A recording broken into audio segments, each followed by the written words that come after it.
I'd like to call this meeting to order. To begin, wanted to do the Dakota Land, Water, and People Acknowledgement. Typically I do read it, but we have a couple items on here, and we have a couple members here that haven't been before, and I would like to go around and do a couple introductions for those of you that haven't been here before. My name is Diego Morales, Chair of the Land Use Advisory Committee. And go ahead and start with Kirsten. Introduce yourself. My name is Kirsten Libby. I am here via the Scandia City Council, and this is my first meeting here, so I'm happy to be here and here to participate. And I'm Lana Doolin. I'm a City Council member from St. Anthony. I'm Dan Rowe. I'm the mayor of Roseville. I think my second term on the commission. I'm Noah Keller, hailing from Minneapolis. I work with Twin Cities Habitat. I'm Bill Drosty, Dakota County Commissioner, District 4, past mayor of Roseville. I'm Tom McKee, I'm the mayor of Corcoran. I'm Gunnar Carlson from Minneapolis, and I work for Riverton Community Housing. I'm Robert Kliski, I'm a resident of Minneapolis and work for the city of Plymouth. And I'm Christos Jensen, I'm a resident of the city of Eagan, and I work for Ramsey County, and I'm also on the chair of the Eagan Advisory Planning Commission. Sean Hayford O'Leary, I'm a city council member in Richmond. I'll let Sandy introduce herself too. I'm Sandy Dingle, and I'm the one that sends you lots of annoying emails. But I'm happy to help. If you have any questions, reach out. Angela? Angela Torres, the senior manager of local planning assistance at the Met Council, and I staff the LUAC committee. Thank you. Everyone has had a chance to review the agenda. Any modifications or changes? Everyone good? Okay, thank you. And I'll be looking for an approval for the July 17, 2025 Land Use Advisory Committee meeting minutes. I'll move. Second. Second. All right, any discussion? Okay. All those in favor signify by aye. Aye. Anybody opposed? Ayes have it. Motion passes. And we'll go ahead and get started with the Small Communities Planning Program and 2050 Planning Assistance Grant Eligibility Criteria Recommendations. Eric Clapp-Smith.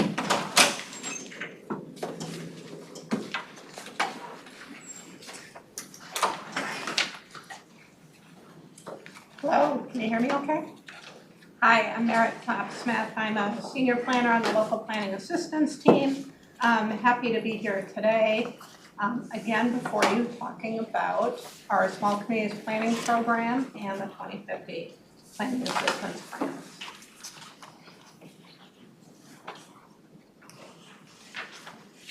I'll try this again.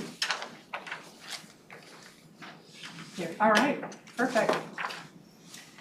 We've had two updates to data since our eligibility analysis began with this committee in the spring. One we talked about last time is we updated our estimated current population for all communities in the region from 2023 to 2024.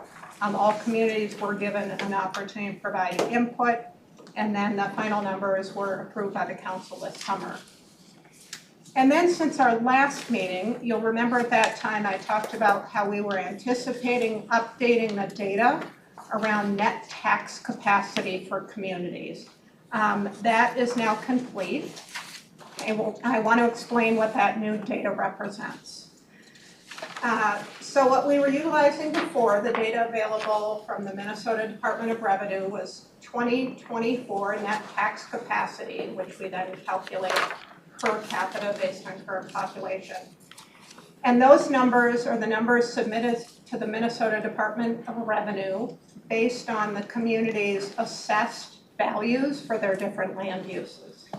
What the Minnesota Department of Revenue then does is it compares the assessed values for each community to recent sales information, and it makes some adjustments if they see kind of consistent differences between assessments and actual sales values. They found that sometimes some communities kind of overestimate assessments, others underestimate it. So it's their way of kind of truth sourcing the data. And then they officially publish those numbers and they call it adjusted net tax capacity. So those numbers from Minnesota Revenue for 2024 came out recently. And I reached out to the director of research for department just to kind of ask more about the data set. And he shared with me that this is the adjusted net tax capacity data, is what state agencies will typically use when they're considering net tax capacity in eligibility criteria for grants or assistance or programs that are kind of used across agencies. So it was the data set he most recommended that we use for that similar type of eligibility consideration. So before I go on, that's kind of the big update to the data we've had since we last met. Are there any questions on that one? Is that data available anywhere for people to review publicly? Yes, and I think you had sent an inquiry, yes, and so two things. One, the data is publicly available on the Minnesota Department of Revenue website, and so I can prepare a link and that can be shared with the committee. You can probably just even find it by looking up adjusted net tax capacity on Minnesota Revenue. But what I'm also gonna do is, I have this kind of giant spreadsheet with all the numbers and formulas. I'll make kind of a pared down version of that shows kind of the raw numbers and then, you know, the current population and how we arrive at the average. But we have a conference next week, so it'll probably be the week after that I'll work on that. Thank you. And I just wanna mention too that when I reran all the numbers for the communities for adjusted net tax capacity per capita, I then, you know, had to again find that median, which is what's the midpoint where half are falling below and half are above. So that number was a little bit updated as well.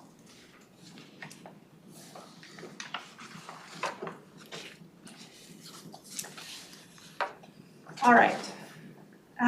So this map, which you've seen before, shows the analysis for both the programs with the current and updated data and eligibility criteria. So that you can see kind of how many communities are served across both the small communities planning program and the grants, but we'll dig into each of these in two separate maps for each of those. So this table, as you've seen before, shows the eligibility criteria, which have remained the same for our past few meetings, and we've been discussing them. And the committee has to date expressed support for these criteria. This again is the criteria for the Small Communities Planning Program. What has changed on this table is that with the update of the recent adjusted net tax capacity data, we are now showing a total of 29 communities that will be eligible for the program. And in a moment, I'll explain what the few shifts were in the community eligibility.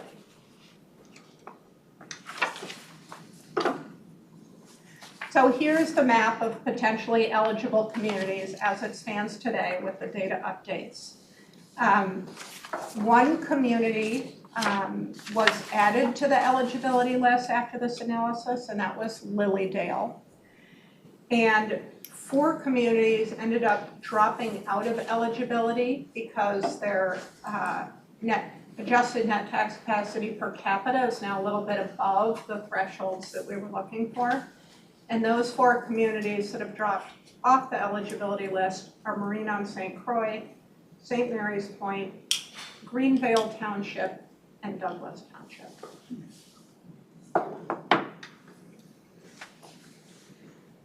So this table shows the eligibility criteria that we've been also discussing in recent meetings, but this is for the grant programs. Again, this committee has been showing support to date for the eligibility criteria. And under the recent updates to data, we now have 64 individual communities that would be eligible for grants. And this compares to 63 that were eligible during the 2040 planning cycle. So we're really close to the number we served that time. We would continue to be serving the 2 counties that have land use planning authority, Scott and Carver County, as well as having the consortium grant approach available for 5 or more Dakota County communities, that have used that option in the past, and those are communities that are in the rural service area. So again, these criteria, both for this and the Small Communities Program, are based on trying to identify demonstrated need and available financial resources, which under Minnesota statute is what we need to be considering when looking at planning assistance.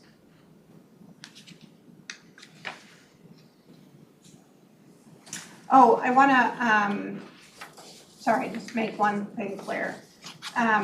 For the Dakota County communities, any of them in the rural service area have the option of being part of the consortium again this time, even if they're eligible for the Small Communities Planning Program or the grant program.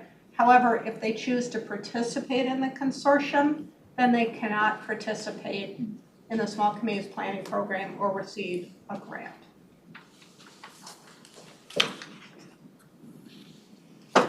This map shows the eligible communities for the grants. You can see the Scott and Carver County in dark blue.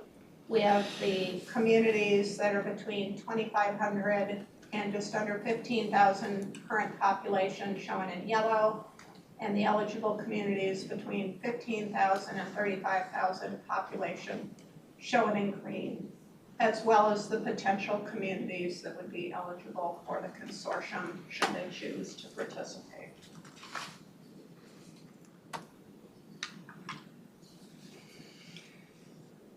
So we are recommending proceeding with the eligibility criteria that have been presented for both the Small Communities Planning Program and the grant program. The rationale for the Planning Assistance Grant Programs comes from Minnesota statute, which again establishes a planning assistance fund for us to provide grants and loans to communities, and the primary purpose is for reviewing and amending their local comprehensive plans, fiscal devices, official controls, and that we need to use that determination of need and financial constraints.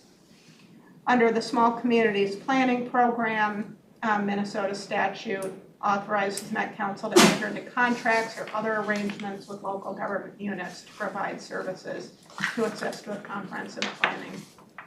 So the Small Communities Planning Program, as we've discussed, is really going to be great for helping us serve the very smallest communities with significant financial constraints to undertake comprehensive planning in this upcoming cycle. So this is where we move to I haven't done a formal business item, but what I've been told is in order to take the next step, I will officially read aloud the proposed action for this group, and then do they vote after each one? Is that how this works? And then we would turn it over to the chair to take a vote. Okay, after each one? No. After both, okay. So here I begin. After extensive analysis and discussion throughout 2025, the Land Use Advisory Committee forwards these recommendations to the Community Development Committee for their consideration. 1, to be eligible for the new 2050 Small Communities Planning Program, a community must meet one of the following 3 criteria. Current population, 2024, is under 500 and adjusted net tax capacity per capita, 2024, is less than or equal to 175% of metro median net tax capacity per capita. Or they would be eligible if their current population 2024 is between 500 and 999, and their adjusted net tax capacity per capita 2024 is less than or equal to 150% of metro median net tax capacity per capita. Or their current population 2024 is between 1,000 and 2,500, and adjusted net tax capacity per capita 2024 is less than or equal to 125% of metro median net tax capacity per capita.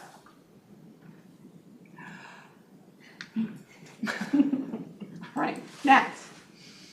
After extensive analysis and discussion throughout 2025, the Land Use Advisory Committee forwards these recommendations to the Community Development Committee for their consideration. Number 2, to be eligible for the 2050 Planning Assistance Grant Program, a community must meet one of the following 3 criteria. Current population 2024 is between 2,500 and 14,999, and adjusted net tax capacity per capita 2024 is less than or equal to 125% of metro median net tax capacity per capita. Or current population 2024 is between 15,000 and 35,000, and adjusted net tax capacity per 2024 per capita is less than or equal to 100% of metro median net tax capacity per capita. Or county with land use planning authority for townships within their jurisdiction, or consortium of 5 or more Dakota County communities in the rural service area working collaboratively on their comprehensive plan updates. Thank you, Merritt. You've heard the proposed action. Is anyone want to make a motion in favor? Second? So moved. Second. All right, any conversation?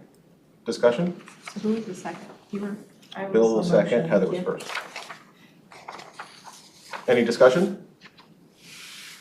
All those in favor signify by aye. Aye. All those opposed, nay. Action passes. Thank you. Thank you. All right, up next, we have an information item, greenhouse gas emissions reduction tool demonstration. Peter Wolfart. So I'm gonna be sitting over here, so I will check the voice. I'm gonna take you through the greenhouse gas emission reduction tool. We are in beta version of this. This is a live tool that anyone can access now.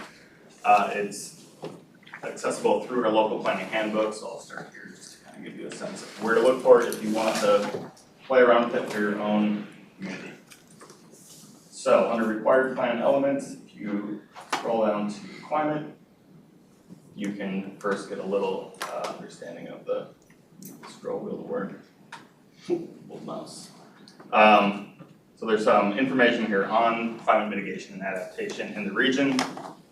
And then here is a greenhouse gas emissions reduction tool. I also want to point out here the climate toolkit that will be coming soon as well. That's going to give a lot more information on what these actions that are contained within the tool actually are, do them, what other communities are doing them, some of the co-benefits. So just give a lot more context to all of these things that you can click around on.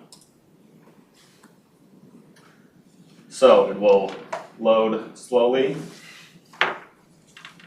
There's some optimization we can still work on here. But once it does, you'll come to a landing page where you can get started with your own municipality right away, or you can learn a little bit about greenhouse gas in the region. As I said, still under construction, so a lot more features are coming through the end of this calendar year. We have the minimum requirements for climate planning laid out here. Those are the 4 that are related to mitigation that are part of Minnesota statute for all cities and townships and counties in the region. And then we have some regional emissions data, and we'll continue to expand on this too. We want this to be a place where you can come and do some learning about greenhouse gases in the region, and also meet those minimum requirements in the most painless way possible. You will always get the opportunity to download data and graphs as you want for your own purposes as well. We also are having multiple ways to kind of display the data if you want to look at trends through time. If you just like data tables a lot, you can look at it that way as well. So I do want to make one mention here. We have reached out to all the counties. Counties are not currently available in this tool just because they have different comprehensive planning needs. So we just are going to talk individually to the 7 counties and see what exactly they would want out of the tool, what elements do they and do they not cover, since it is more of a. So any requests? So just a question. Yeah. You know, the 23% reduction is impressive over that time, and I'm wondering, I'm assuming that the population has increased over that period of time. Yeah. And so what the per capita reduction might be. Yeah, that is one of on our list. We have that. It is, so let me go back, I'll scroll down. There's a lot So a lot of that reduction is due to the decarbonization of the electrical grid, so a big chunk of that, 23%, maybe all of it. If we look at that trend by sectors, there's certain things like building residential fuel, so natural gas used to heat homes in the region. That's stayed pretty steady, and to your point, as the region's grown, that means we're actually becoming more efficient in a lot of these places. So things that are kind of holding steady actually typically means more efficiency. So yeah, that is definitely something we want to display too. Thanks. So.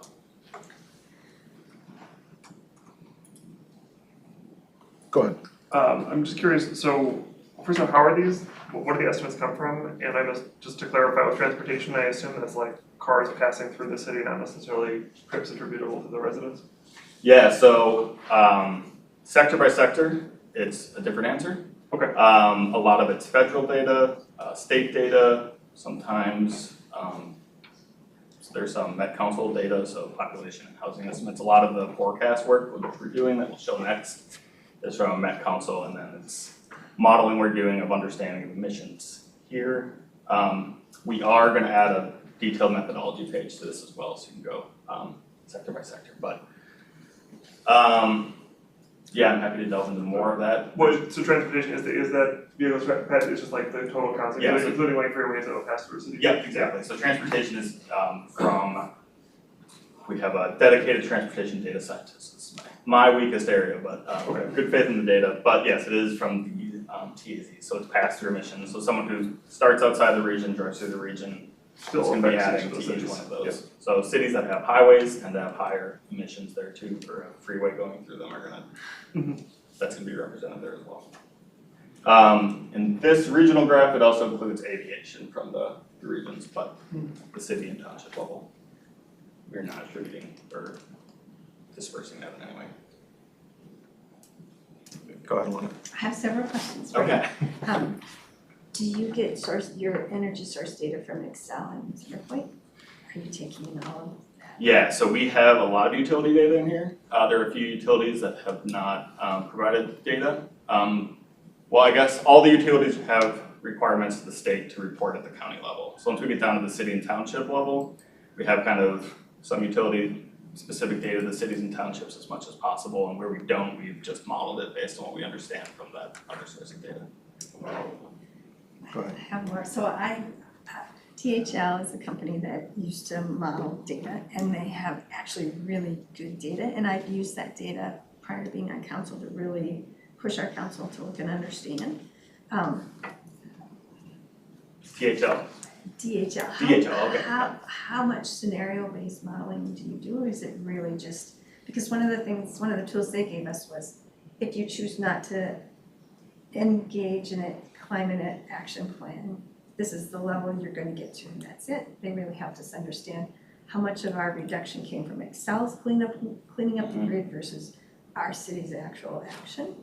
Are you planning, I'm really interested in looking at your data. Yeah. Have you looked at other, are you familiar with their tools? I don't know DHL, so we've talked to other, I mean, there's a lot of people making these dashboards. Yeah. Including consultants for cities in the region. So regional indicators is someone we've talked to a lot just for that information sharing. I'm actually gonna grab my notebook so I can write it down and look, because there's a lot of that peer-to-peer learning that's really valuable for us. In terms of your question on what they were offering. Nothing specific. Yeah. I'm just wondering, are you available as a resource to help cities start to look at their data and interpret it? Yeah, absolutely, and I think we're hoping that this tool is also a really good starting point for that as well, to kind of walk you through sector by sector. And once we pick a municipality, we can see kind of where that data availability is. Good. Yep. Excellent. Yeah, and to the Excel specific point, right now we're using regional grid estimates, so we have talked about getting into all the IRPs from all these utilities and trying to make these things more and more specific to the cities, but yeah, there's a lot of possibilities out there. So, you can actually write that down.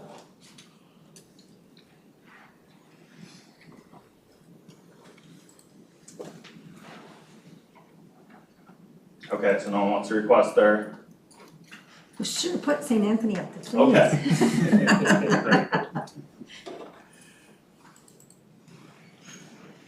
Okay, so it'll take you to your own municipality emissions profile. So, a little slower today. So you will also see very similar things. The one thing I'll point out here is we do move industrial, some of these process emissions. So St. Anthony doesn't have them, but Rosemount, for instance, has an oil refinery inbound, so that is not part of the statutory requirement to do anything about these big ones, so, but you can still see those emissions down here in the left if they apply to your municipality. When you download the data, all of that will be available as well, so it's in there. Light industrial will be included in the business section, and that is also just because of some difficulties in teasing apart certain data sources, so we're gonna rename business just to non-residential, but that's public buildings, commercial buildings, light industrial. Your municipal is in there, in the business piece of it. Yeah.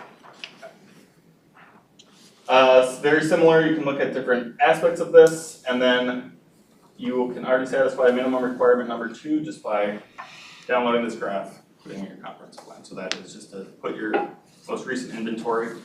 If you're a city or township or county that has done your own climate action plan, if you have your own inventory that you've done with a consultant, that's also fine. You do not have to use our tool, it's just here for those who want it. We also want it to be kind of sliceable, so if you have an inventory, but you have some agricultural emissions that haven't been accounted for, you can go in, take ours, add it to your own, mix and match. Okay, so now action starts. So I would say this is probably the sector that we have working, but I have the most dreams of improving. So this is your land use plan, and this is our import from Thrive 2040, so what you submitted for your 2040 comprehensive plans. The numbers are gonna look a little different from some of your table data that you submitted just because of the GIS interpretation. But the idea here is that certain things like residential density have real key links to other sectors and their greenhouse gas emissions. So transportation, your building energy, we're hoping to be able to link it to natural systems as well, but this is one that can kind of percolate through the rest of the tool. So this is also one of the statutory requirements to have land use planning as part of the sectors of how to reduce greenhouse gas emissions. So I'm just gonna take something very extreme here. I'm not suggesting St. Anthony does this, but just to kind of, so we can see it in the tool. So if we were to increase density quite a bit, you can see down here, this is a community-wide estimate of residential density with your Thrive 2040 plan and any updates you're planning on making. You can add new land use categories, you can change all these cells. So you're just kind of matching what you've already done for your comprehensive planning in the land use section. This is not requiring any new input, just adding it. So once that's done, when you come over to other buildings, one thing you'll see in all these different sectors, we're trying to give a lot of information on where that data is coming from. So why are you seeing the greenhouse gas emissions you are? So educational as much as it can be without being too long. So we have some total dwellings in these different building types in 2022. We have what our expectations were for 2050 from Met Council modeling based on your 2040 plans. And then what changes we might expect from those land use changes you put in. So it just reallocates some of these less dense residential buildings to more dense. And these are certainly estimates. So as you scroll down, it is kind of barely perceptible. It's gonna really change depending on whether you're a growing community. This is only affecting new buildings right now, but there is a small CO2 savings from that change in land density there. So this is the building emissions, this residential building emissions through time, and then we can come down to the different strategies. And for the sake of time, I'm gonna move through these kind of quick because there's a lot of them. But the expectation is that in each of these sectors where you have emissions, you are making some commitment. So for St. Anthony, maybe we will just put heat pumps in a bunch of homes and get natural gas out of people's homes. with the decarbonizing electrical grid that you see in blue there, that is a potential savings. When you come down, you can run all the strategies and see the cumulative effect of any commitments you've made. And then you get your little green check mark up here to say you've finished this section, you can move on. There's some more information as always if you wanted on our expectation for electricity demand, some key stats. You can download everything again, sector by sector. Several of these are still under construction, so we don't have strategies. Transportation is kind of in the middle spot, but see some of the past data we're still ironing out some things there. But in terms of making commitments here, if you want to support higher electrical vehicle update for 2050, you can see some example actions. These will link back to the toolkit to learn more about what that might mean for your community. And then you can run that as well. You can also see the activities that are changing over here of estimates of how that might change the cars people are driving. And once again, we'll have some more land use tying here to transit supported land use. That's still kind of in the early stage.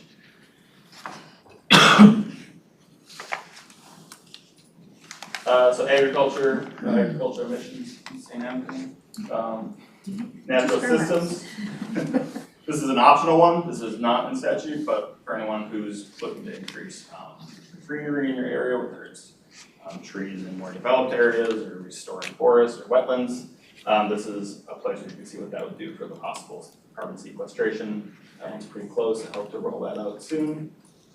And the last one here is waste. Since you've seen this before, I'm just going to click. This one is on starting programs to reduce solid waste. The amount that's actually going to the landfills. You can also change where that waste is going. If you want to start an organics program or increase the amount you're reaching with that, but I'm just going to click this because right now summary panel requires everything to be done.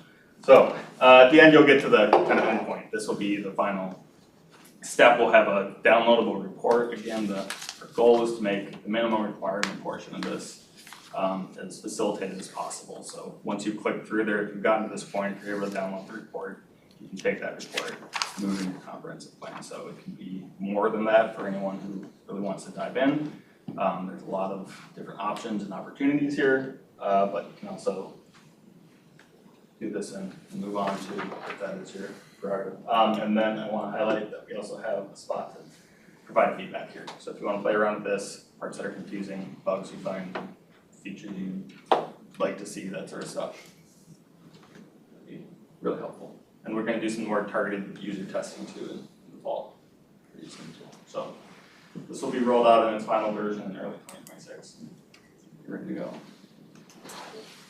We'll be adding these sectors throughout the fall as well. Yeah. I'm a little bit unclear on the land use thing. So I understand, like, obviously conceptually higher density per unit creates less greenhouse gases than single family homes. But since there's not a per capita thing, wouldn't increasing the amount of, like, the total emissions from a city would increase if you allocated more space to high density, right? Yeah, that is a good question. And like I said, possibility. So the land use right now, it is holding the number of housing units, multifamily units or single family detached units constant. So it's just reallocating them. So if you increase your density, it's moving some of those single family attached homes into multifamily or single family attached. And that is. So it's still showing a benefit for more multifamily, it's not exactly. Right, they use less energy per unit, so just a smaller footprint. And then I guess my only feedback is on the land, it's like a little bit unclear where things have changed dynamically and where in static text, like if that could be any more obvious of like, you've changed this and now this highlighted thing is different. Yeah. I just kind of all blends in like it's all static. Absolutely. So. Yeah, and right now there's also no run button for that, which I think. Yeah, that would be helpful, like an effect of like this is happening now. Yeah, because it would be sweet to see, like you have an energy action plan, and see how rapidly we implement that, the impact. Oh, right. Yeah, I moved past it. Some of these most of these do have sliders for starting or ending as well. So if you were hoping to get it started, if you want to move quickly on these actions, you can condense that time too, and then those graphs will update. Sure. Thank you. Any more questions for Peter? All right.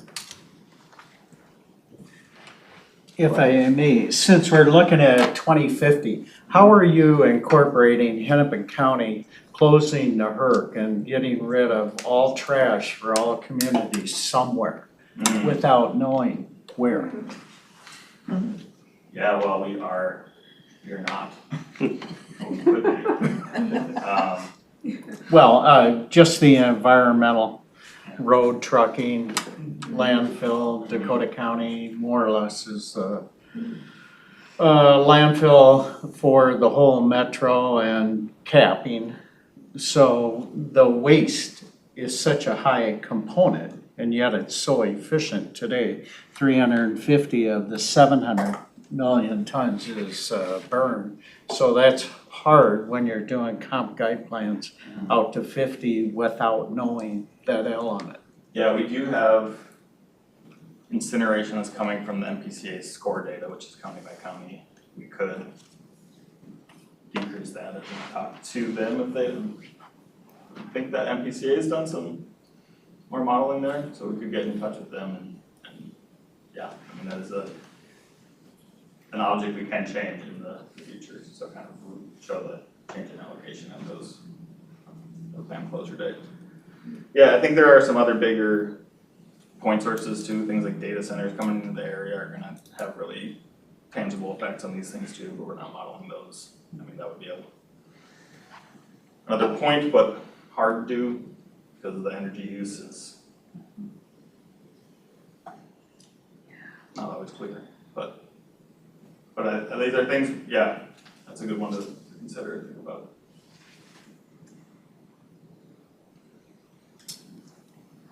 Any other questions for Peter? No? Thank you very much, Peter. Thanks. All right, we're gonna move on to the plant monitoring program update, exploring alternative look-back periods. Mackenzie Young? Yep. Hello all, I'm Mackenzie Young Walters, Senior Planner with Local Planning Assistance. This is a discussion. Oh, it's on. That should be on. This is a discussion on a proposed update to the plant monitoring program. Some of you may not be very familiar with the program, so I'm just going to give a very quick overview of the background.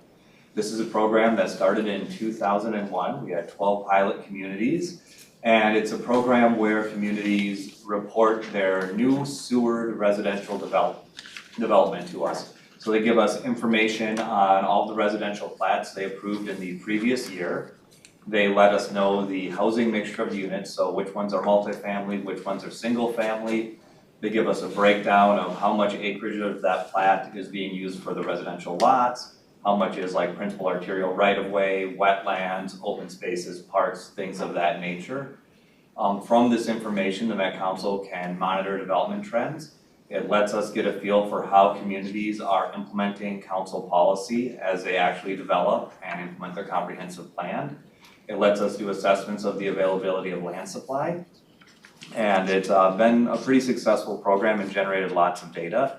However, as time has gone on, one of the big advantages of the program for communities was that they could use credit from demonstrating that they were consistently platting above minimum requirements to get additional flexibility in how they guided land and in their future planning activities. We noticed less and less communities were taking advantage of that flexibility. And we realized that due to the sheer bulk of data some communities had acquired and how static it was becoming, the program really wasn't being that relevant, and it was much harder to take advantage of the flexibility because it was being bogged down by a lot of old data. So one of the things the Metropolitan Council committed to in Imagine 2050 is looking at the program and looking at ways that we could do a shorter look back period and make it more relevant for our communities. And we felt this was also responding to communities asking for additional flexibility as they looked at some of the density increases that were being proposed as part of Imagine 2050.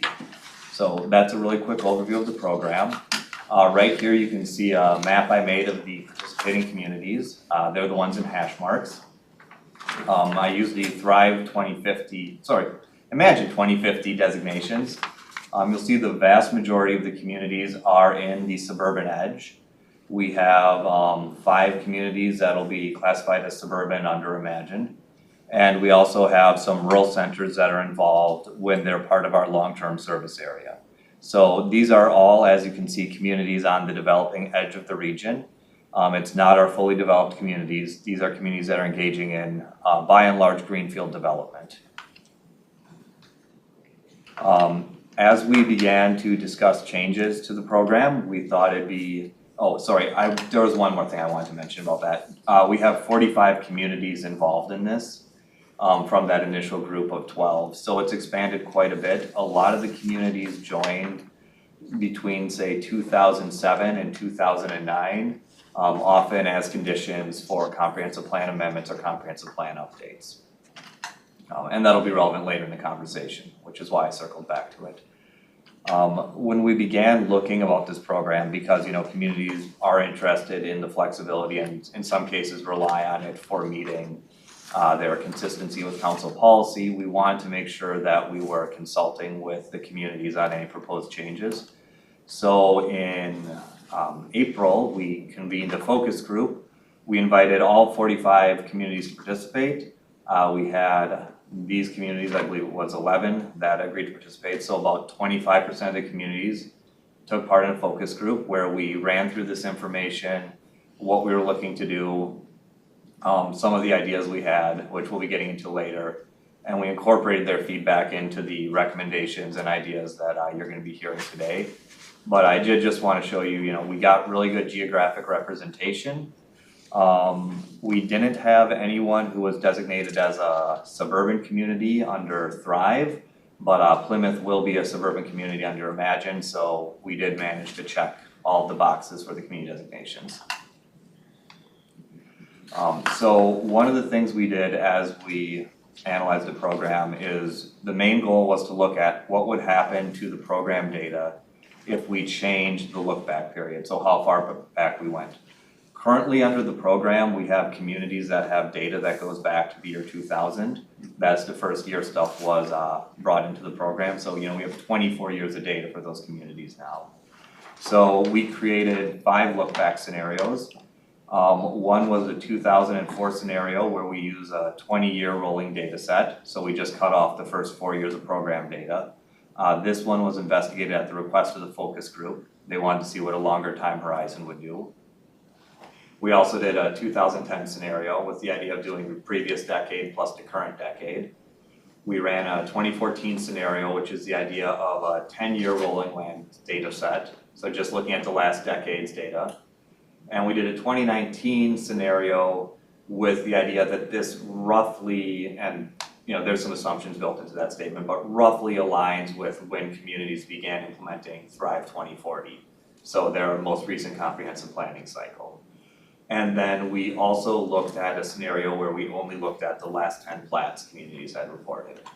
For all of these scenarios, we ran calculations on how much they shifted what the total average density changed, how many communities would increase or decrease density, and how many plats would be left in the scenario, as well as investigating how many communities would drop below policy requirements if we cut off that many plats, if that makes sense. So going a little bit into the numbers, this is our kind of like high level snapshot. Now I will mention the loss and gain means any change. So if it moved up by 1/100th of a unit per acre, it would be put in a gain category. So these don't necessarily mean huge gains, but as you can see, we get about the same number of communities increasing and decreasing density in the 2004 and 2010 scenario.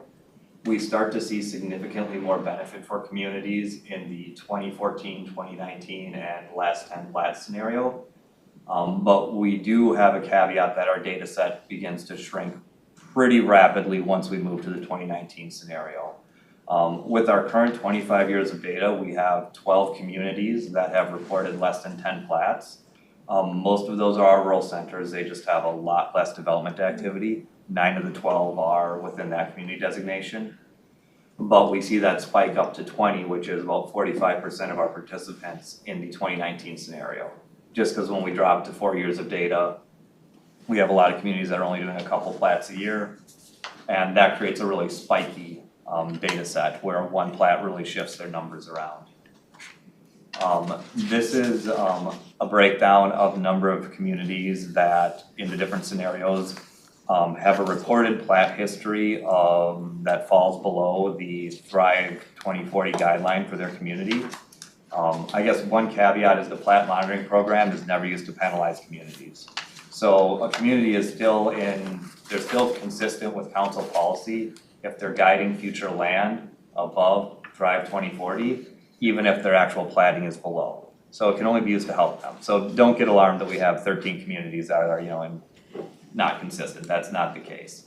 But with the current data set, we do have 13 communities that their platting activity has been below generally the 3 units per acre. And I broke it down by the different categories too. So you can see a lot of the issues in a lot of the communities that aren't platting at that denser level are your emerging suburban edge, your rural center communities. We see the number of communities that drop below bounce up a little bit when some of the older plats come up. And then we see a lot more making the minimum requirement in the 2019 scenario. And again, most of that change you can see is happening with our emerging suburban edge communities.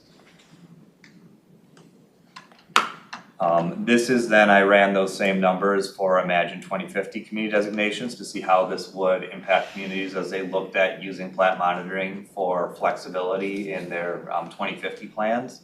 Now, obviously, these numbers will change because they'll submit, an additional 2 or 3 years of data between now and the 2050 plans. But just to give you a sense of where they are, I didn't include the rural centers in this because their minimum density is not changing between Thrive and Imagine.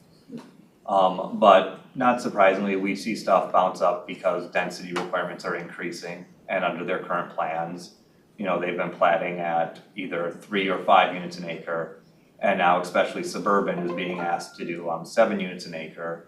And when a lot of these suburban communities joined the program, they were still classified as developing communities with a 3 unit per acre requirement. So over the last 25 years, their plat history has become disjointed by their current policy requirements. But it is interesting that in this scenario, we see a much more even spread. We don't see that big jump in communities meeting it, or platting under it, I should say, when we drop off data from 2014 to 2019. So this is just the last slide I'll talk about in any depth. This is just showing the average change in net residential density by designation into the different scenarios. Things to point out that are, to me interesting at least, is the suburban, we see really big spikes as we move to the 2014 and 2019. That's really reflecting that these communities have transitioned from doing greenfield development to doing infill development, right? Higher density, generally multifamily in their core. And that's why we're seeing those, huge 7 unit per acre increase in their average density, especially in the 2019 scenario when we've seen a lot of multifamily. We see that to a lesser extent in the suburban edge and emerging suburban edge, with those big increases when you move from the 2014 to 2019 scenario. The rural centers are by and large not seeing that type of development shift, so we just see kind of a little slow vacillation and a really minor average change there. But you can also see that we get a pretty big jump from the 2014 to 2019 when we average across all designations.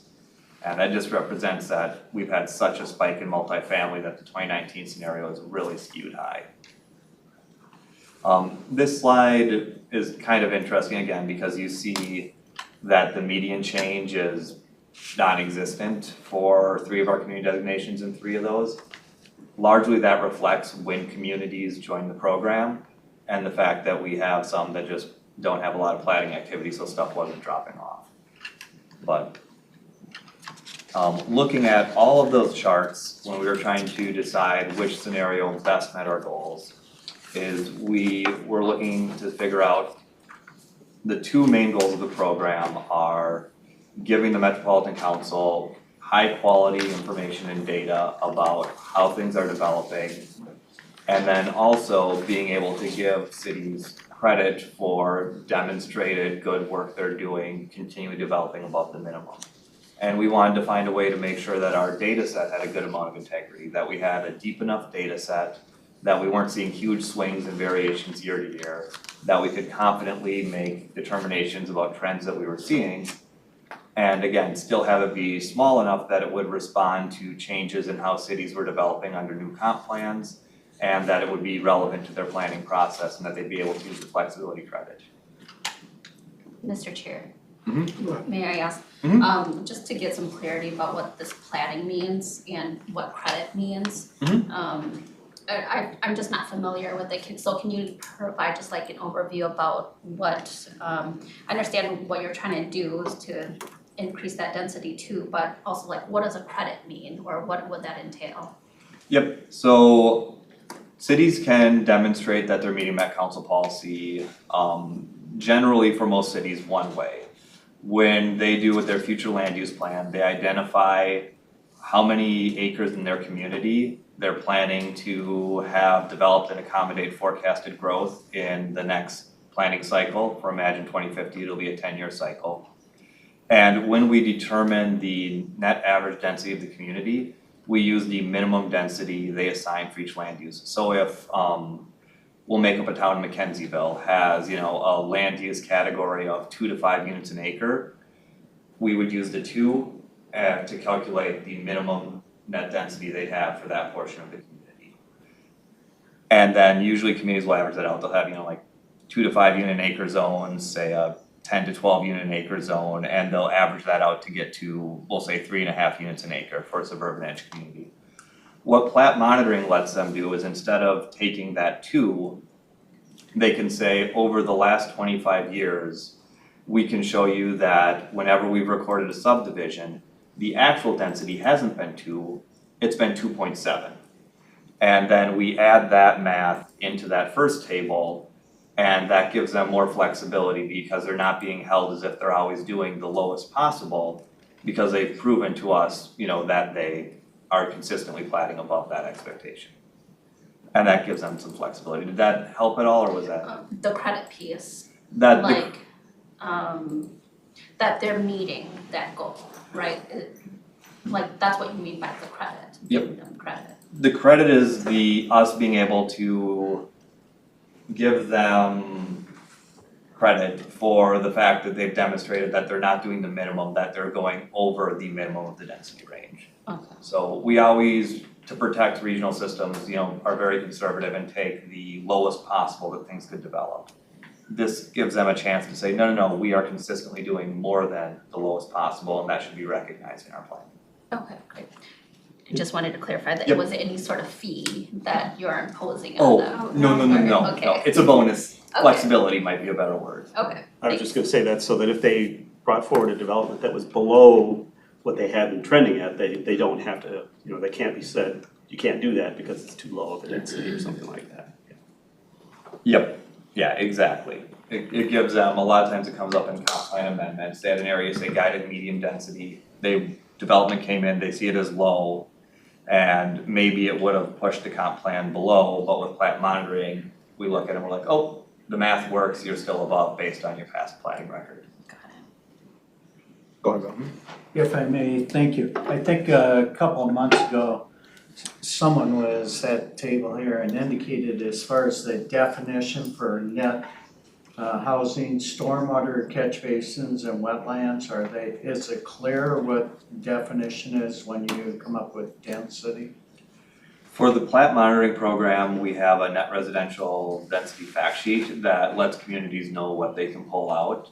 And so it's, the one we give out is explicit, it mentions like stormwater ponds in an outlot under public ownership can be netted out. And that's how that's treated, and it does the same for like land preserve for open spaces, arterial right of way, but then like local and collector needs to be included. And so that's explicitly laid out and communicated to cities. Thank you.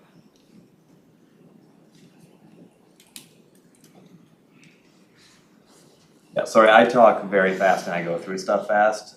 Please ask questions, and we'll certainly have a lot of dedicated time for questions as well towards the end of this. I got a question, Mackenzie.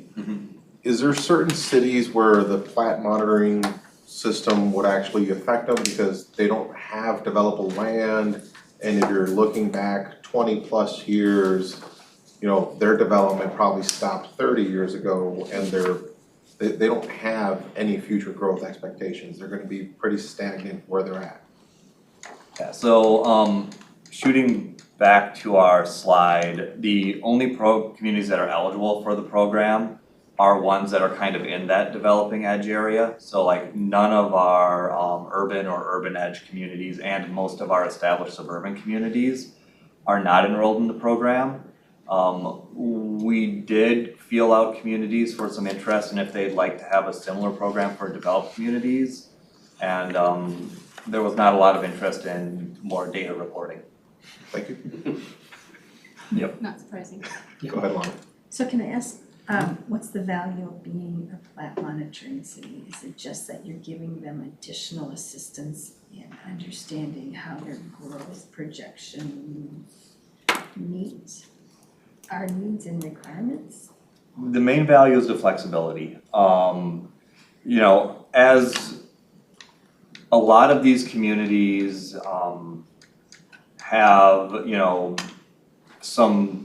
have some land uses that are very low density that they like to use, especially in areas, where they're trying to balance development with preserving natural resources. And if you're being asked to meet 3.5 units an acre and you have a conservation residential district that, I'll make up a number, is 1 to 3 units an acre or something. It's really hard to deploy that without really pushing your average down. What planet monitoring lets you do is again say, yes, we have this lower, average district that we like to use in these circumstances, but look at how consistently we've been implementing policy and it gives us then the information we need to give them that flexibility to use those lower density ranges, if that makes sense. So that's the benefit that communities have historically gotten from this. As this program has, not necessarily as the program's age, but as the data's acquired and different comprehensive plans have went into effect, it's become harder for them to take advantage of that because now the density in the most recent plan is going up from what all of their historical platting activity is, if that makes sense. So you have plans that were approved, when the requirements were 3 units an acre and 20 years of history on that. And it makes it harder to use that flexibility credit to meet a 3.5 going forward. And so we're trying to get ahead of that curve. Go ahead, Christos. All right, Mr. Chair. So then if you're a city that does not have that flexibility and you propose a lower density development, it's more likely that it'll be denied. Am I understanding that right? It's more likely that they would have to do something up guiding a different portion of the city to balance it out and make the policy work to meet the requirements. So, but yeah, and I will say in general, the communities that are closest to that, issue with meeting the minimum density requirements are our developing communities because they're the ones doing single family greenfield development. A city like Hopkins where I live isn't doing large single family developments anymore because it's 4 square miles completely built out.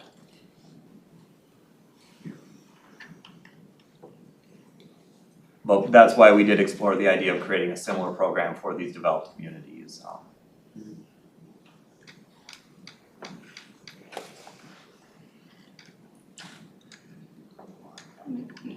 If I may, I'm sorry, I didn't catch, what is the incentive for participating in this again? The flexibility credit that lets them, it gets a little abstract, but it allows them to have more freedom in using especially lower density land uses in their land use planning because they can use their demonstrated history of platting above the minimum so that we use that number instead of just the minimum, if that makes sense. Right, but I'm thinking about just land use and zoning authority, that it's not the Met Council, it's the cities or the towns, isn't it? The cities do, well, zoning authority 100% we don't touch. I want to be very, very clear on that. Yeah. Land use, the cities assign land use, but the land use has to be consistent with council policy.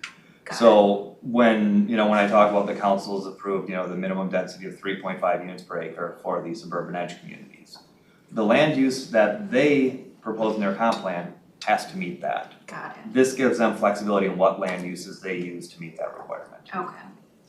Thank you.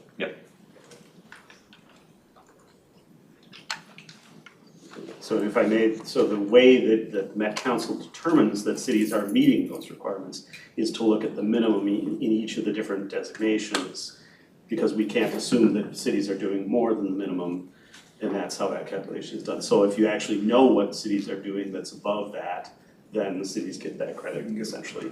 Credit not in the sense of monetary or whatever coins, but actually the ability to plat things or propose comp plan amendments that are below what they might have otherwise been. Thank you. Perfect, thank you. So with those two goals in mind, our high level takeaways were that the 2004 and 2010 scenarios, they just don't remove enough plats to meaningfully alter the data. Half of our participants joined after 2007. As everyone knows, there was a big economic downturn, 2009 to 2012, with very little building activity. It just doesn't really accomplish our goals to take that out. The 10 plat scenario, while extremely impactful, leads to a huge amount of turnover, especially for our high platting cities. When you have communities that are doing 8, 10, 12 plats a year, you're literally giving them a completely new score every year, and they can't rely on it at all. It just creates massive spikes. Both the 2014 and 2019 scenarios have the desired impact on the program. They give good data sets for our high activity cities, and they both create limited data sets for lower activity cities. The 2019 much more so with the constrained data set. The 2019 leaves, again, 45% of our participants with less than 10 plats, which again creates a lot of variability.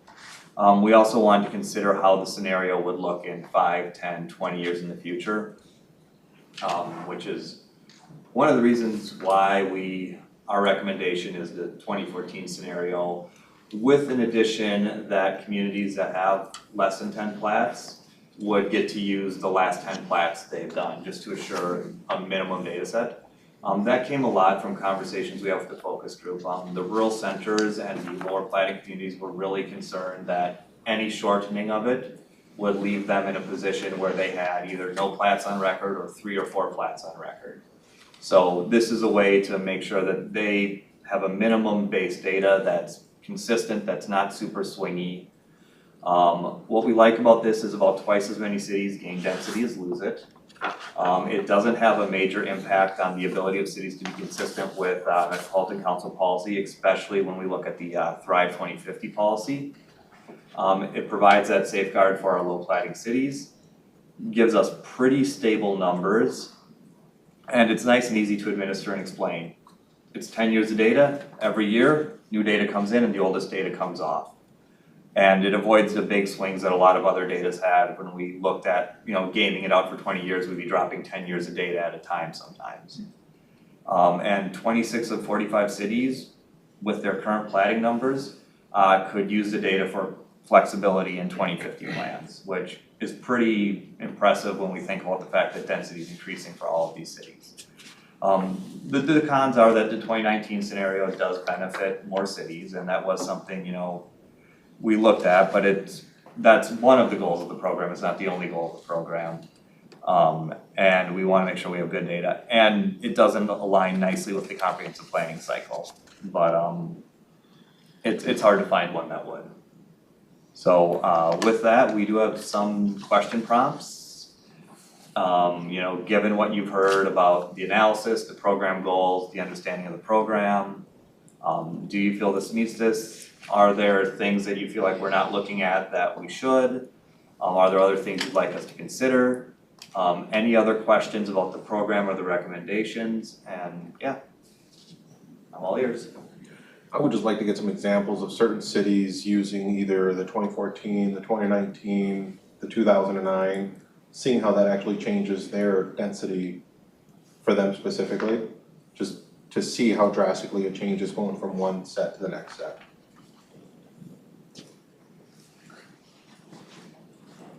Anybody else? Go ahead, Lana. So I would think just a comment around the con around 2019 benefits more cities. I think you also talked about in your analysis though that the shrinking data set also actually leads to more spikes, and so I think that's a not necessarily a bad thing not to use 2019 at this point. Yeah, I mean, editorializing that on a bit, like right now, we know we're seeing a multifamily boom, you know, in a lot of ways, and a lot of our suburban edge communities have done, you know, their first handful of really high density multifamily projects. In some cases, the first one they maybe have done in 5-10 years. If the market changes and those go away and we're using a constrained data set and they fall off rapidly, it could reverse in a way that harms the cities very quickly, and that was brought up by the focus group as well. Question? Go ahead. For communities that are kind of getting upgraded in community designation, like Plymouth, is there, or I guess, how is that being accounted for now that like their plant monitoring history was at like 3.5 units and now it's being upgraded to 7? Do they have like catching up to do, or? If memory serves me right, Plymouth is actually over 7 in at least a 2019 scenario, and I can't remember off the top of my head if they are or aren't on the 20, I can find that out. This will tell me. Or like as it applies to other communities? No, yeah. Yeah, so if we, so Plymouth, okay, yeah, Plymouth doesn't hit it, I think, until 2019, is my memory on that. We don't have, the short answer is no, we don't have a good way to give flexibility credit for hitting 7 units an acre if your plant monitoring history has been below 7 units an acre. I bounced around some ideas and they all got pretty wonky pretty quick. One thing that I will say is, you know, when we look at the trends we're seeing, especially in cities like Plymouth that are doing a lot more high density, when we think about what this scenario is gonna look like when they're doing their comprehensive plan and when they're gonna be needing to hit that 7 units per acre, the 2014 scenario actually ends up having almost the same data set as the 2019 scenario. Because, you know, because it's decadal, it'll be looking at 2018 to 2027 data when they're applying for their comprehensive plan.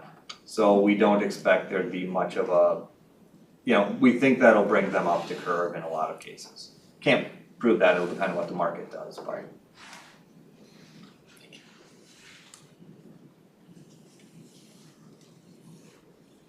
Go ahead. I don't feel like I have detailed enough knowledge to give you an answer to the question, which is like, do you think that was the right year to use? I think what you said makes sense, but just as a general policy question of why this exists, why does it, like, isn't it in the council's interest to like have better than the minimum ideally? Like, why would you even wanna have this flexibility for communities? Why not just always impose the minimum? And if they go over that, that's great, and they're doing these more to conserve, you know, make the system more efficient. Is that pressure from the cities, or where does that come from? Angela Yes. might have better perspective on that. So cities want flexibility to do some really low density subdivisions sort of thing, or? As long as you're balancing out with high density elsewhere and still meeting the 3.5 in their planning, then we see that that's consistent with council policy. The flexibility to do lower density developments is definitely something that the suburban edge communities are really pushing for.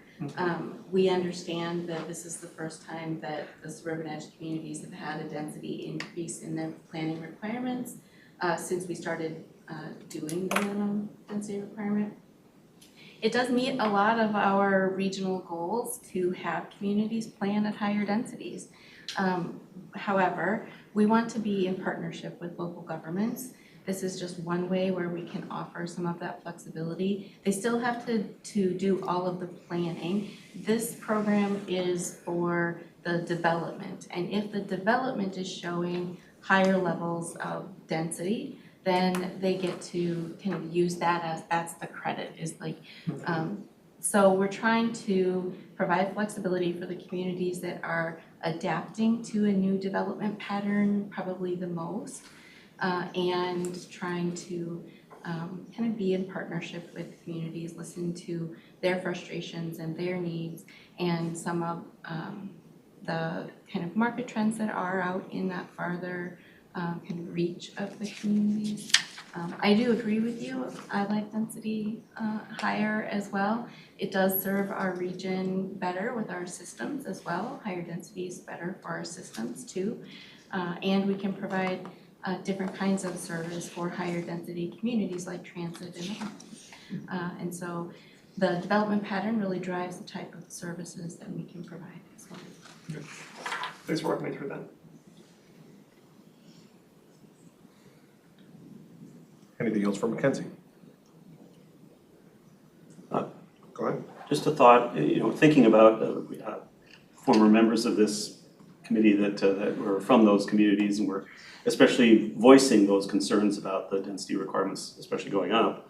I don't know if, from the point of view of benefiting the system, if there's a way to look at sort of adjacency of higher density to lower density in the sense that the system could still serve that better than if there's just wide swaths of really low density and not much high density nearby. But you also want to encourage density changes that are gradual and not abrupt either. So it's I was trying to figure out if there's a way that we could look at that in terms of the plat monitoring program or some other way that those cities, that it still seems to benefit the system to have an average that looks at sort of the high with the low, but I'm not sure there is. So I just wanted to put that out there as a thought, and I'm sure this is actually something that staff has wrestled with for a long time, so nothing new, I'm sure. No, thanks, Dan, appreciate that. I think that's a good point to bring up. I recall a gentleman who sat over there last time, and he talked about the problems they're having with housing for workforce. And so if I'm interpreting this correctly, it's saying if you have an area that has more of your industry and business and you need housing specifically for your workforce, making high density in a particular area, but not in other areas, like you want to maybe preserve some green space for different purposes. You're not saying the same density applies to all of the area. We'll give you credit here, even though you're not doing it here, right? Is that more of the balance you're trying to set? Yeah, the density is calculated by community-wide overall average, and so that's what allows like the pockets of low density here, higher density here, because it balances out overall. And so that's what we're just trying to, with the planning side of things, we're trying to make sure that they're meeting that minimum of whatever that is. And this program that Mackenzie manages is saying, we're planning to meet the minimum, but we're actually developing. So densities usually come in mid-range. As if it's a 3 to 5 density unit per acre density range, usually comes in around 4, a little bit under 3.5, 4, somewhere in there, but more than the minimum. And so we're just trying to say, we're meeting you. You're doing what you're supposed to be doing. You're meeting your minimums. You're planning appropriately. You're doing good work, and if you do need to have a density, a development approved that is for a really big business area or a really big development that's less than the minimum, you've got some density calculations that you can play with. There's a little bit of cushion. We like to kind of have that built-in cushion. Gives communities more flexibility to do what they need to do, where and how they want to do it. The council never tells a community how to meet the minimums. We do tell them what the minimums are, but where and when they do that planning is kind of their direction. In the same way that we're hands off on zoning, the how is always the city as well. Sure. Go ahead, Bill. Sort of a controversial comment, but it is interesting, the private market today is really more in line with the Met Council than the cities because of labor costs, land costs, and material. And it's not going down, and you see that, and I'd say the market also selling real estate. Millennials and new buyers do not care it's not important that big lot that most cities, if you're traditional saying we gotta keep it the same, the world changed significantly, I'd say, in the last 10 years.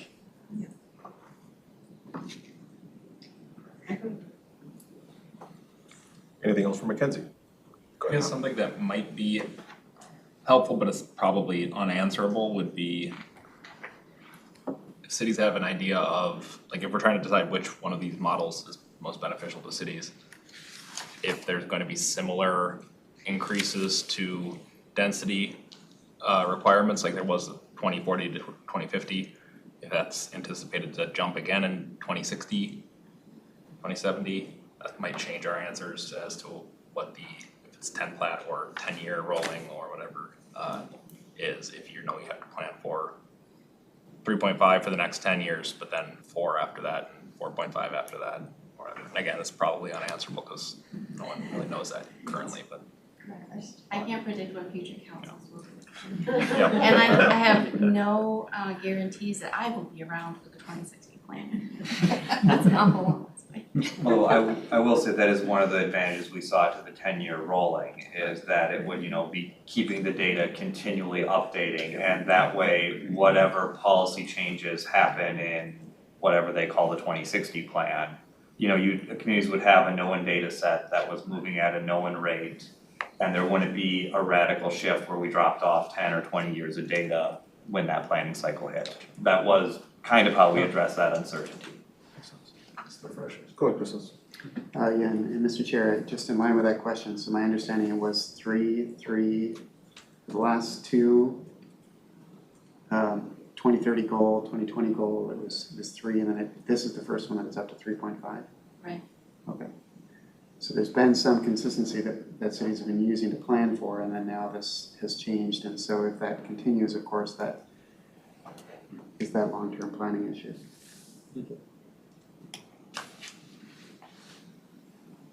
Go ahead. If I may, just a quick question about like tracking and communication, because the Met Council is checking in with different cities, I imagine, so that they're tracking the plats that are added, the density of those plats.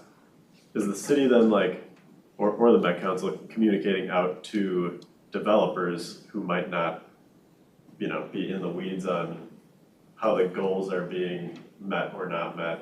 What type of flexibility is currently available, as far as so that they are planning how to acquire land and build? What conversations the cities choose to have with developers is outside of our purview. We do, we talk to cities, any city that, every year I ask them for that plat monitoring data, they send it to me, I record it. Cities regularly, when they're looking at, a parcel of land, reach out to their sector reps. I'm also a sector rep for many communities in the plat monitoring program. I recently had a conversation with a city that said, we're looking at doing X. What's our density looking like? Where are we gonna run into potential issues with Met Council policy? Do you see a major issue if we do A, B, and C? So cities have those conversations with us. Now, what the city then tells the developer is gonna depend on a lot of what the city wants that development outcome to be, right? Some cities may very much say, oh yeah, we can go lower, or they may want a higher density development and not necessarily publicize that there's a way to go down. Interesting, thank you. Yeah. Anybody else? No? Thank you very much, Mackenzie. Thank you for your time. Up next, Small Communities Planning Program and the 2050 Planning Assistance Grant Program Award and Funding Distribution Priorities. And we got Merritt Smith again. Actually, I'm gonna take this one chair, if it's okay. Yep. I'm gonna grab the controller. We're gonna talk about funding considerations today. I tried to provide as much updated information in the memo as possible. A lot has changed since we were here in July. And so just want to kind of give another kind of overview of what it is that we're trying to do with these programs, some of the challenges, some of the considerations, and overall the budget questions that we have for you. There are some options. I'm going to try to get through all of the information today, and maybe if we can hold questions to the end, make sure we get through the information. However, if you have clarifying questions, you're unsure of what I've just said, please feel free to interject. So with that, I'm going to go right ahead. You guys are, you know, as we think about the Planning Systems Grant Program, I want to share with you again that the fund's purpose is set in statute. That allows the council to provide funds to local governments primarily for local comprehensive planning. It's always been, the grant program itself has always been non-competitive. Eligibility criteria has always been established by the council. There's a first half payment to initiate the planning process and a second half payment that occurs after the plan is authorized and we have all the final documentation, contracts are closed out. The Small Communities Program is also based in statute, and that allows us to enter into contracts for planning services. We've never done that before, but the statute has always allowed us to do that. As we were seeing over time, the small communities were really struggling even with grant dollars to finish their comp plans. We instituted this program for the first time this time.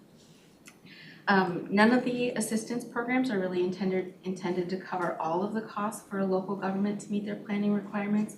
You'll probably hear me say that too many times, but I want to make sure that we're just remembering that none of our programs are meant to fully supplant the local government responsibilities. It's purely supplemental. Now we want to help as much as possible, as much as feasible, but we just want to make sure we're keeping that in mind. It is the local government's responsibility to meet those statutory planning requirements. There are 3 water planning requirements: wastewater, water supply, and surface water management. You'll probably get to know a lot more about engineering than you really probably want to as land use interested planners, but it's very intricately intertwined. So the wastewater and water supply plan cost estimates were both based on the community type for each eligible community, and community type really means whether or not the community has regional or local sewer. That can be connected to the regional system or a rural center that has their own wastewater treatment plant, or they are unsewered. Whether or not the community has a public water supply of some sort, there's many different ways that public water supplies work, or they have private wells. Those cost estimates were provided in the memo and here and are based on that estimated community type. We did include a rough estimate for the surface water management plans of about $30,000 for each of the 29 communities. We did use the updated data based on the eligibility criteria that you recommended earlier in this meeting. So just to make sure that we are understanding how the cost estimates were calculated, I want to give you an example. An unsewered community with a private well would have a much lower engineering cost estimate than a sewered community with a public water supply. So just to be clear, those are very different community types, very different types of engineering needs, and would have a different estimate related to the two. Let me just move on to this table. So this is table 1 from your staff report. It includes the total engineering cost by plan type for the 29 eligible communities, and this is the total budgetary need. But having now provided that estimate of engineering cost needs for the Small Communities Program, let's talk about the overall budget. So here we have the need, but we also have a budget that is specific to the types of programs that we're trying to deliver for communities this planning cycle.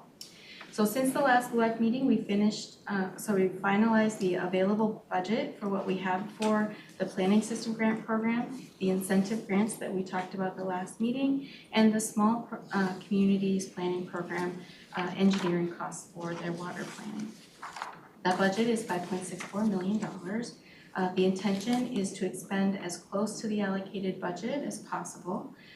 This is table 2 from your staff report. We're presenting 3 scenarios for discussion using the 3 community type award amounts for sewered, unsewered, or that county consortium. Scenario A reflects the same funding amounts from the 2040 planning cycle as a baseline, as applied to the communities that meet the recommended eligibility criteria that we talked about earlier today. Scenario B uses an inflation-adjusted approach to those funding amounts, and Scenario C applies a minor reduction to the Scenario B, the inflation-adjusted award amount, to support additional engineering allocation for those costs for the Small Communities Program. It reserves an extra, not extra, but it reserves $194,000 for additional engineering support. We'll talk about those scenarios as the options for your consideration too. So I did a comparison of funding scenarios, just talking about the level of support for the different programs. Scenario A overall provides a lower level of support than the previous planning cycle if you're considering how inflation has raised prices. Scenario B provides a balance between the three initiatives, the planning grants, the incentive grants, and the Small Communities Planning Program itself. Scenario C prioritizes more support for smaller communities. So just to kind of walk you through those three. Just to recap the planning assistance incentive grants, one thing to note since our last meeting, what we have realized or we have been directed internally is that the incentive grants have to be fully funded and cannot be partially funded based on anticipated participation. So even if we're only expecting that 75% of communities will opt in for the early plan submission, we have to actually allocate funds for the 100% of that. So that has been part of the revised budget, and that has been provided to us to provide funds for that incentive program. It's a change though, but this expectation aligns with the revised budget and with the additional dollars were secured to meet this need. The recommendation though has also shifted for still a $14,000 maximum additional incentive for each community to potentially increase their award amounts. That remains. But after further consideration, we are suggesting that the incentive program award amounts shift just slightly due to the amount of effort that the integrating equity into a planning process really takes and the community-specific planning approaches that are required to do that different kind of work. Staff are recommending that the regional goal incentive award be increased to $10,000 per community and the early plan submission incentive be revised to $4,000 per community. These amounts really better reflect the amount of effort that might be needed to meet the goals of each incentive grant program and yet still providing a higher level of assistance where it will likely be needed most, which is consistent with the goals of the overall program. Talking through the engineering considerations a little bit more, as you're considering the engineering service needs, there are a few things just to remember, and again, this is where I might be repetitive. The services would only be intended to meet the minimum planning requirements, not anything to go above and beyond. So if modeling, for example, for surface water management might be desired by a community, it's not included in our cost estimate. We would only be doing what would be required for the council to consider the plan consistent, in conformance, and compatible with plans of adjacent jurisdictions. So that's kind of the baseline. Communities, though, may want to do more based on local priorities, and that's fine, but those costs will be borne by the local governments. Again, the financial support for these programs is really not meant to fully replace the local government investment in their planning process. Engineering services too, and this might be important to just recognize, the engineering services will be provided through Met Council contracted services, not additional dollars to the communities themselves. So the dollars aren't distributed to communities for the Small Communities Program. Those are all internal dollars that will be submitting. We'll be doing an RFP for engineering services and securing contracts for those engineering services, and so those costs will be borne for the council's management of the program. We are hoping though with those things, there's inefficiencies when the Met Council manages something on a large scale like that. There's a lot of similar plans.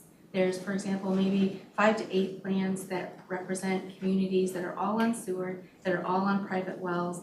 And if we're doing plans for similar type communities, there's efficiencies for the engineering staff that would be contracted to do that type of planning. It's also easier for us to manage those kind of projects in groups that are similar too. And this, again, would result in fewer expectations of local staff time, which is always what has been the challenge for these smallest communities in the region. For surface water management plans, we initially suggested that the local government retain the full responsibility for surface water management planning, getting that plan completed and adopted locally. The estimate, just rough estimate, our engineering staff, I think most communities could get a surface water management plan for $30,000. So we added that estimate in to our numbers for each community, and that adds to the total budget as well, which you can see here.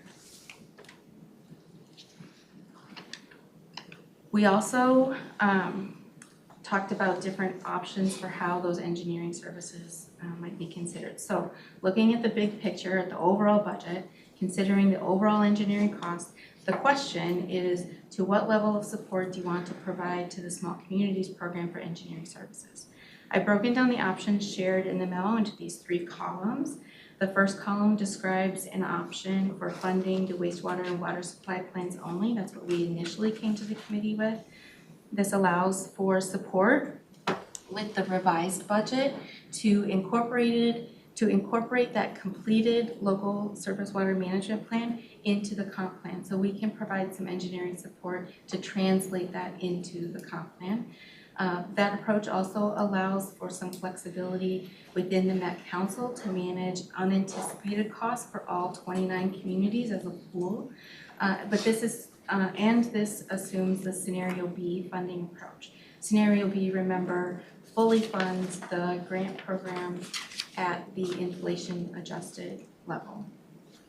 Next, in the middle column, this describes a not to exceed approach, where we would essentially allocate a set budget amount for each community based on their type, sewered or unsewered, with a public water supply or private wells, or not, plus an additional $11,500 from the remaining budget. So it gives a little bit of a supplement based on their community type. It adds a little bit. This allows for more local choice and prioritization for local governments. It still requires that any additional engineering costs are borne by the local government. The middle column uses Scenario B, so also fully funding the grant program. The PowerPoint summary might not be clear. The allocation would be the base community type plus the additional $11,500. So it's not just $11,500 for the engineering cost, it is the community type. So let me give you an example. A community that is a sewer community, the engineering cost estimate for that is $58,000. Say they also have a public water supply, engineering costs for that were $18,000. Add on an additional $11,500, that would be your total not to exceed budget for the middle column scenario. The third column reflects still the not to exceed approach, still the community type, sewered or unsewered, private or public water supply, plus an additional budget by withholding some of the, by reducing the full planning grant program by $194,000. We'll spread that over all 29 communities, and that provides a little bit extra support for the engineering costs. It does reduce the grant awards for communities though, so that would be prioritizing then the small communities program over the planning grants program, just to kind of clear that up. Let me make sure I covered everything there that I wanted to.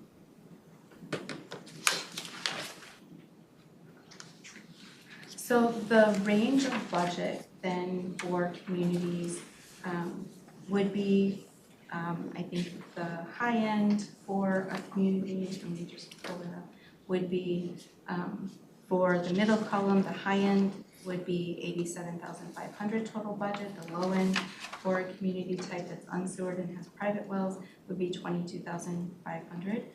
For using scenario C, not to exceed, it would be a top end of 94,000 and a low end of 29,000 based on community type. And there are some that have public water supply and are unsewered in some areas. Some are connected to the regional, St. Paul regional water supply and have a sewered and unsewered areas. So there are kind of many factors at every different kind of community type, several different ranges, but the high end would be what I mentioned and the low end would be what I mentioned. So again, the overall question is if you want to fully fund the grants program using scenario B or reallocate some funds to provide additional engineering support to the small communities planning program, and if you want to allow for some program contingency or if you want to utilize the not to exceed approach.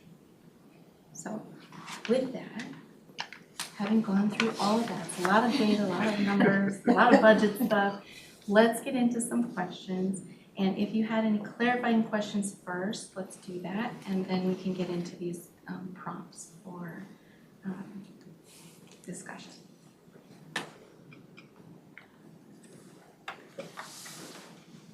Can I ask a question? Okay. So for the, as I understand it, you're saying can we be conservative on the planning assistance grants to make opportunity for the small community for extra engineering? As I understand the planning assistant grant, it's not based on anything, everybody just gets the same amount. It's still based on 3 different community types.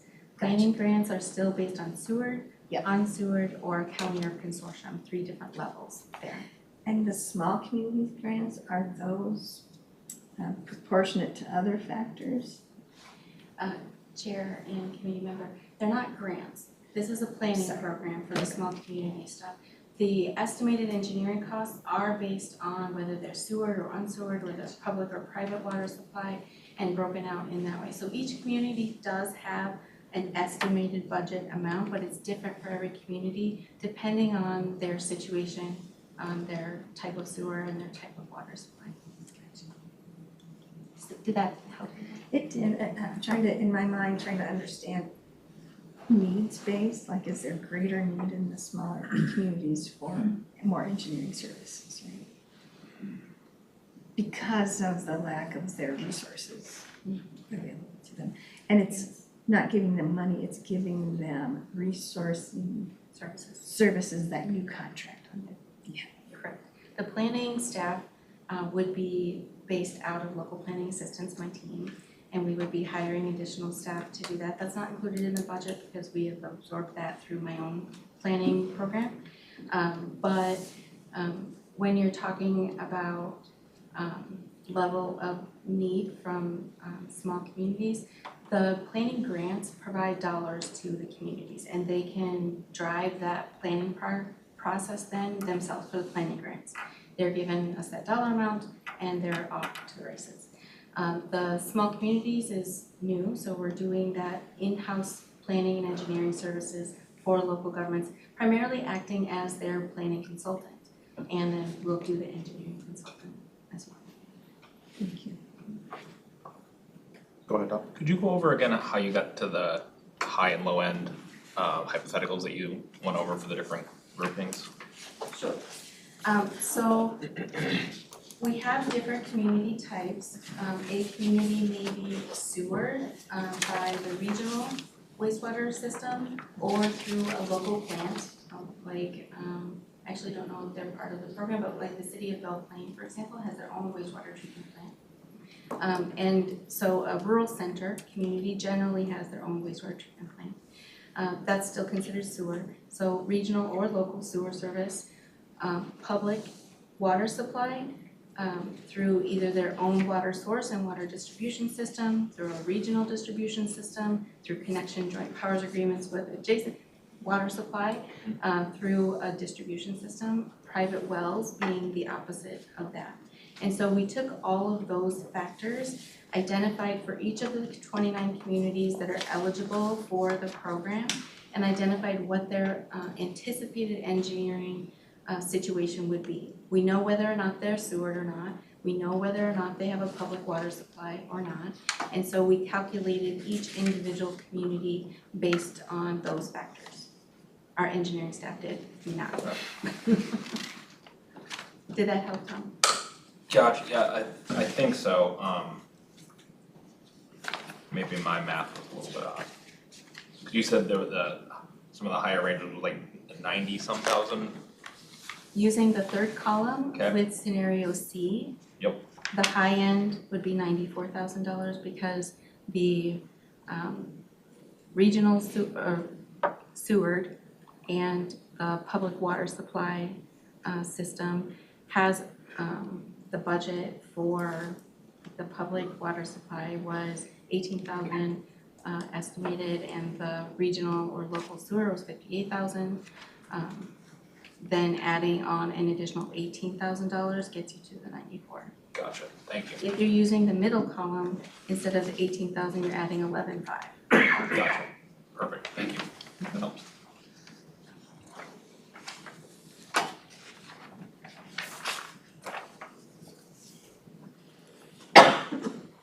Any other questions? Go ahead. I do have one more question. So the difference between the B and C scenario is leaving money for engineering, but is it also part of the planning assistance incentive grants as well? I assume that's the do it fast and we'll give you a bonus. Part of that difference between B and C is the funding of this. Scenarios A, B, and C reflect the needs for the planning grant program only. So the incentive grants are not quite $1 million, and those we had to fully fund if we were going to do them all. So that's not included in this. This is for the planning grants program at all. So a Stewart community using scenario B would receive a $43,000 grant. The total budget then for those Stewart communities, $2,580,000. The total for fully funding the inflation adjusted grant program is scenario B, which is just over $3 million.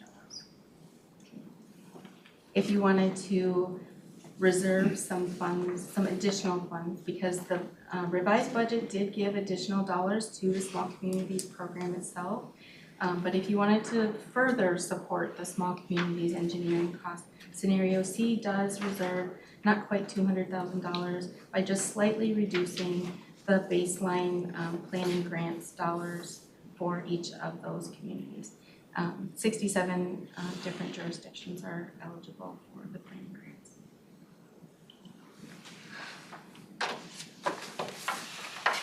I'll say too, as a little history, I don't know if this will help in your thought process at all.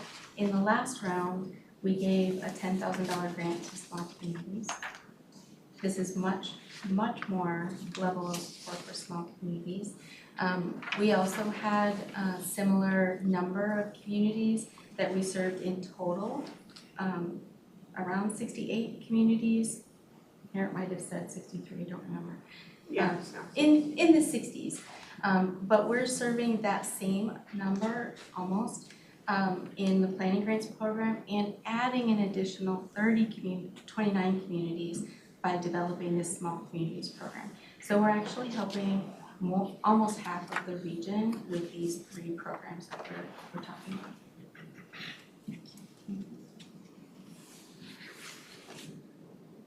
Go ahead, Priscilla. Thank you, Mr. Chair.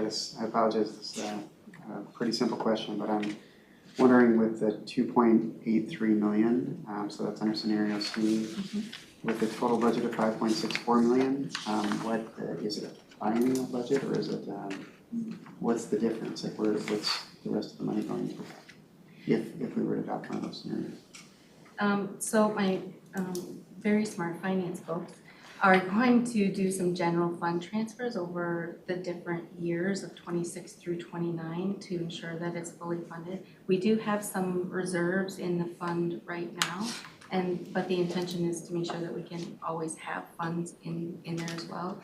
So I have given the 5.64 as that was given as what is available for distribution. And we usually, again, with the first half distribution, only distribute a certain, like half of it in 26, and then we wouldn't distribute any of the rest of the grant funds until after their plans were authorized and the paperwork is all done to close out the grant contracts. Did that answer your question, Kristen? Yeah, more or less, so that, as I understand, Mr. Chair, that would be then for the 26, you're talking about 26 to 29 at the point that presumably they've adopted their Management 2050 goals, and so then that's where the balance gets paid out at that point? Yeah. Okay. Upon successful completion of their grant contract. Go ahead, Heather. Is it safe to say that smaller communities lack engineering resources in-house generally? Yes. And they also lack capital funds to make necessary improvements. So planning grants for those communities would be more impactful in terms of public health, for instance. For small communities? What we observed is that we gave planning grants to small communities and they were still unable to complete their comp plans. So while they don't have necessarily in-house staff, a lot of them do have regular consultants, but oftentimes the budgets for the consulting contracts were either underestimated or didn't meet the needs of the community in a lot of ways. So we were finding that this approach would be the most desirable based on, so giving direct dollars, yes, would probably be the most helpful, but you also have to have staff to execute the contracts and you have to have staff to work and manage the consultants that you might hire with those grant dollars too. So we were still seeing struggle in the smallest communities. So C would be the preferable way to address that issue that I've just asked about? Is that right? Yeah. That gives them more money, more resources. If you're asking what my recommendation would be. I wasn't going to, but if you'd like to offer. I think that it's appropriate to have a balanced approach. All of the funds going to the small communities program might leave the planning grant communities feeling a little underserved. And so I would suggest scenario B, but obviously it's your recommendation. And if you feel like the small communities are the ones that are what the program's goals would best meet, then I'll forward your recommendation for scenario C. That's up for this discussion.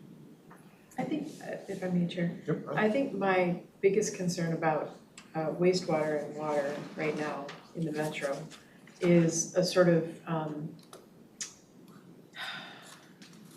continual disinvestment in those smaller communities, resulting in situations that then become kind of a crisis. And so I'm really interested in making sure they have the resources they need to ensure the long-term health of those systems. Because when they don't, then they invariably go to the state and ask for funding, to fix the problem, right? And we've seen that a number of times. So I'm interested in getting upstream on that myself, and so C is very attractive to me in that regard. And I think it's hard to kind of put your head around and say, well, what's the impact of this really on someone in the planning grant without really understanding all those different categories you have. But if you looked at it from let's say you got an amount in scenario A, scenario B is really a 34% increase above that, right? And scenario C is a 26% increase above that. I think the difference between the two is not that material for the value it could possibly give to small communities. Between B and C. Yep. Yep. We good? Anybody else? Bill, no? You're recommending B, As, that's. or if you were asked. Yeah, I didn't say that, but, and in the B scenario, is this correct that you're going to in-house more work? Under B is just the It's- planning grants and it's all going out. And it would be C where it's in-house. Again, we're just talking about the planning grants in scenario A, B, and C. It's just the amount of grants in those scenarios. If you're looking at the options for engineering, column A, 1, 2, and 3, B and C, all of it's out.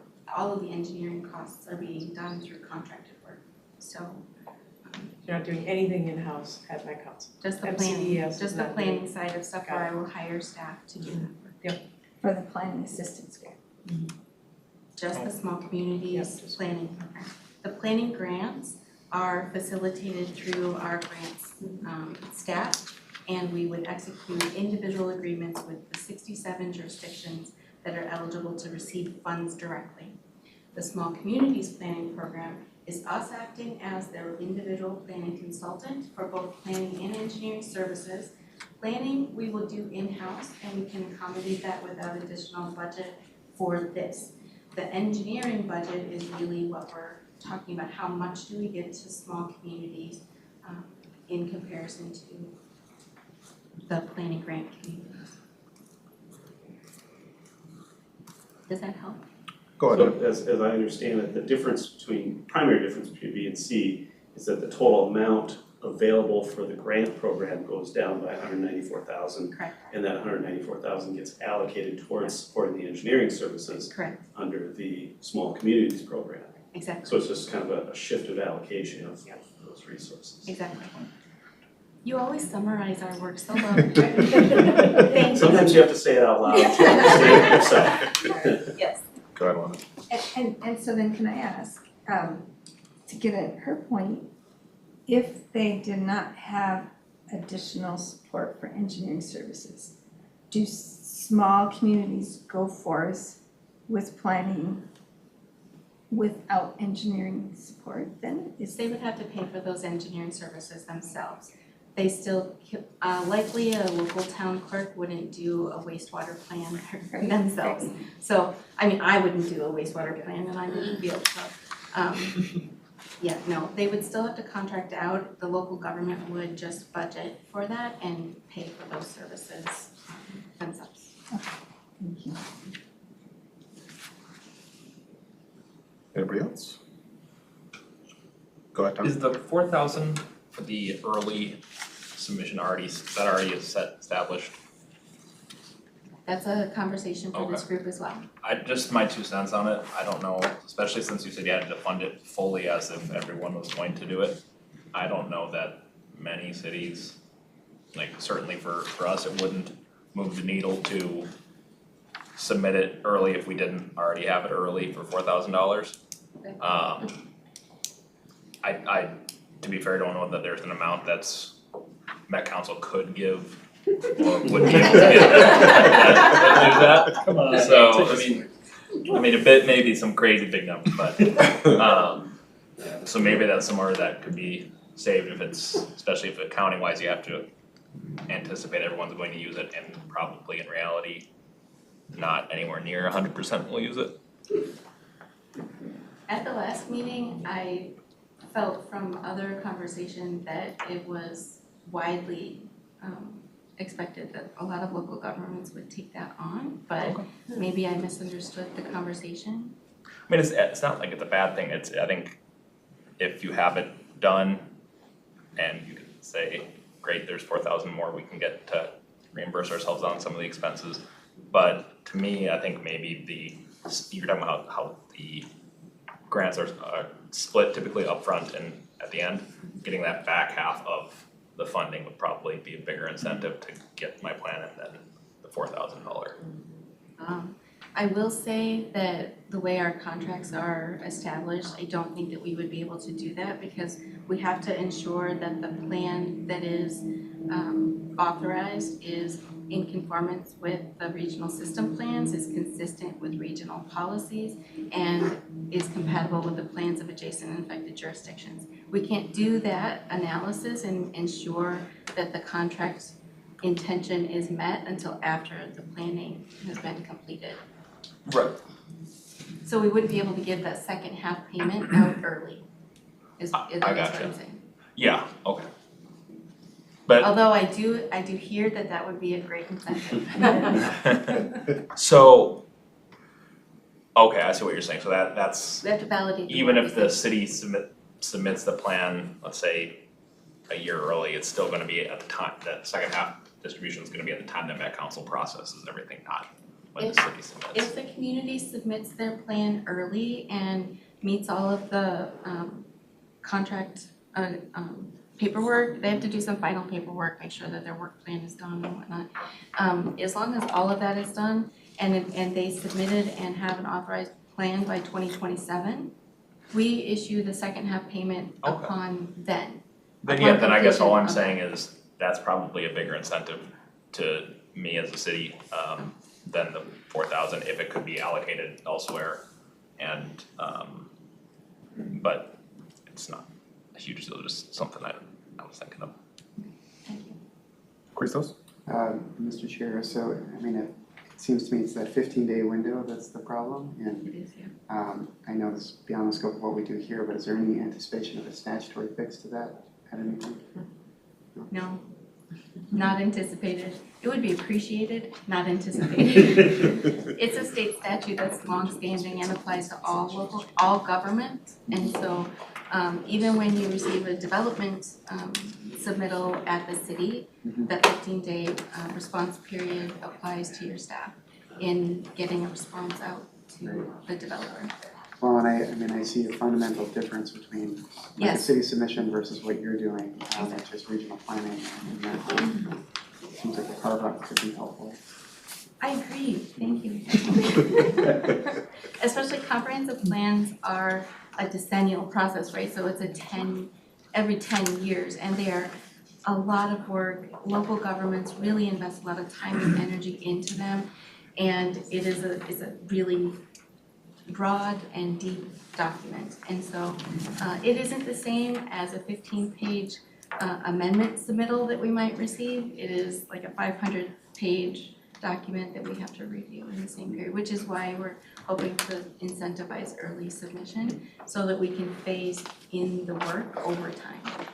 We're hoping actually that the Small Communities Program would conclude at the end of May of 28. The early submission deadline would be end of August of 28, and then the actual deadline for comp plans is December 31st of 28. So if we can phase in the work in that way, it alleviates so much pressure and stress on all of our technical teams that all have to participate in this, as well as the group that is facilitating the review process itself too. So that's the intention for the early plans.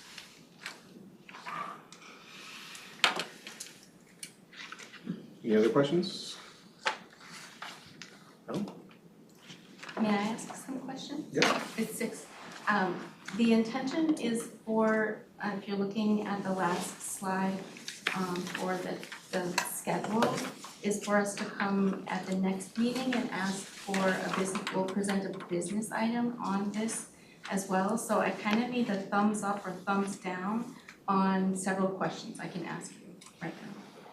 Scenario A, thumbs up, thumbs down. Oh, to end with that. Yeah, down with scenario A. Heard. Scenario B for the planning grants, thumbs up or thumbs down? Abstain. This isn't 4, 5. What's that one? That's right. 7, okay. 7.